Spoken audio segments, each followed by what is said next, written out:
It's Christmas time, and I always come to see my dad. And my dad's never seen the 55.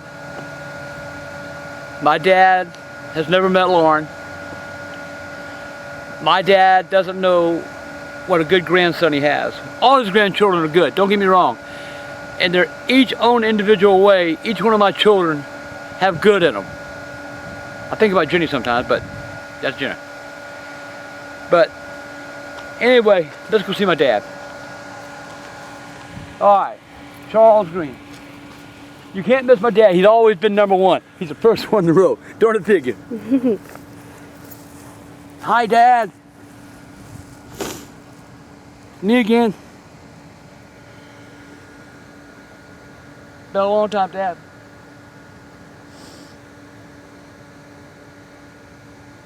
I miss you more. You know, Dad, you spent many years looking up.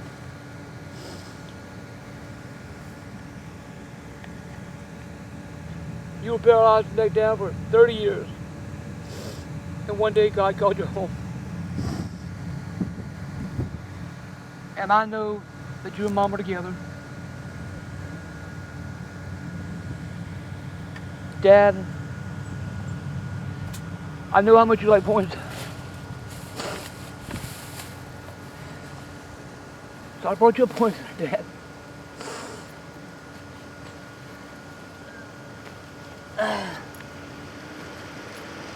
You love poinsettias more than anybody I knew.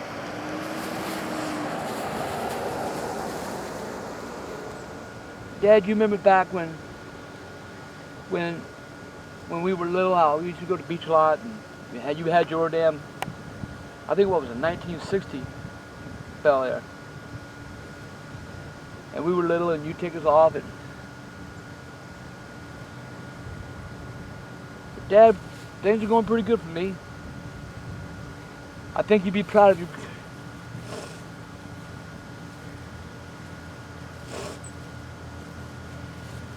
You'd be proud of Michael, Dad.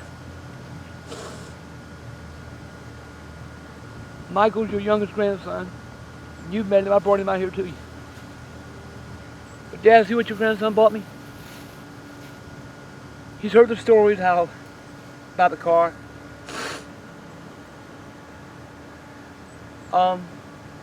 One story I never told him, Dad, was you were paralyzed from neck down. And how I took you for a ride in the car. How we got your wheelchair up to the door and got it because you wanted to go for a ride. So we got you up to the door, we slid you in, put you in the seatbelt. And you were happy, man. Dad, I took you to Piggy Park, bought you a barbecue like you used to do. And we rode around and we talked. Never told you, Dad. That was the best day I ever had with you. It was just me and you time. I miss that. A lot of times I think about that day when it was just me and you in the car and we were traveling and we were talking. Got another surprise for you, Dad. Come here. This is Lauren. She's my girlfriend, Dad. I know. But age is only a number, Dad. She's not that young. She just looks it. But she's been good to me. I'm smiling again. I'm happy again. She keeps me out of trouble. Well, as much as I can. So yeah, this is Lauren. She's gonna be here for a while. I said that like it's gonna be a short time, didn't I? Anyway. But Dad, would you be so proud of Michael?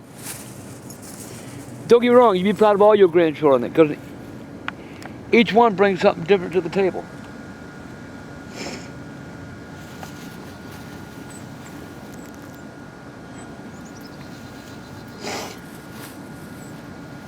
No, Dad, I'm part of your army. You're not part of mine.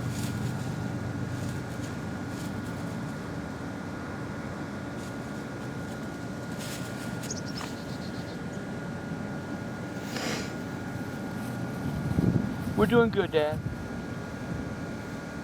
Health-wise, you know, I'm 66 years old. I'm doing as good as I can, you know, and I'm doing better.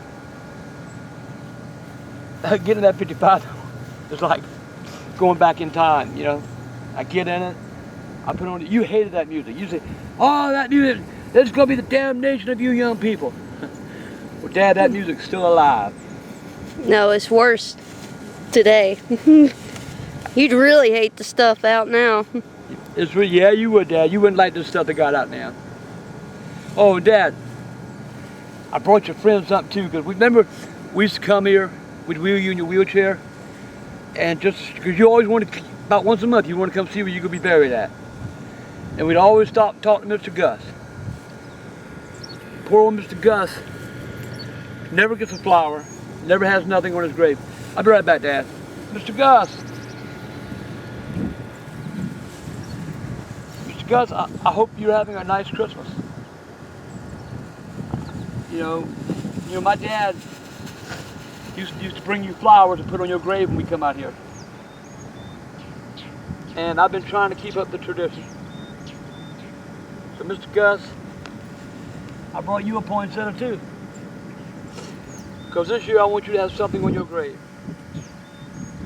And Mr. Gus, you're also part of my army.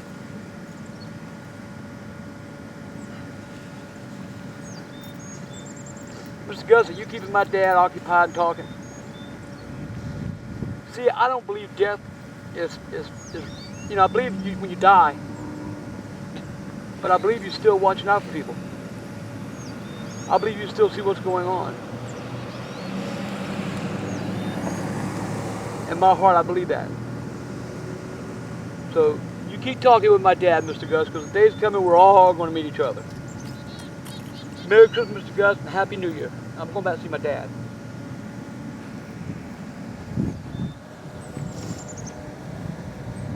Dad, when I come next time, I'm gonna bring some gold paint and some cleaner. I'm gonna clean your marker. I'm gonna clean around your grave. Oh, I'm going to see Mama this week, Dad. I'm going to Columbia and I'm going to her grave and I'm gonna take her a poinsettia too. In fact, I'll take two. One from me and the kids, and one from you. Because you always gave Mama a poinsettia for Christmas. So this year you're gonna give her another one. Because I know you and Mama are watching after me. Only thing I can really say. I know y'all are watching out for me. And Lauren's watching out for me too. Michael, he's watching out for his dad. You know, I love my other kids, but Michael's my best friend. Michael's the one when he was little that went everywhere with me and did everything with me. So nothing will ever, we might have our arguments and we may have our times when we just don't get along. But at the end of the day, Dad, I love Michael. And he reminds me a lot of you. He got the same kind of bullshit that you got.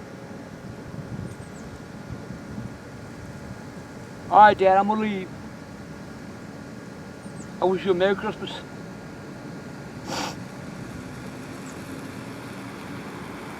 I wish you a Happy New Year.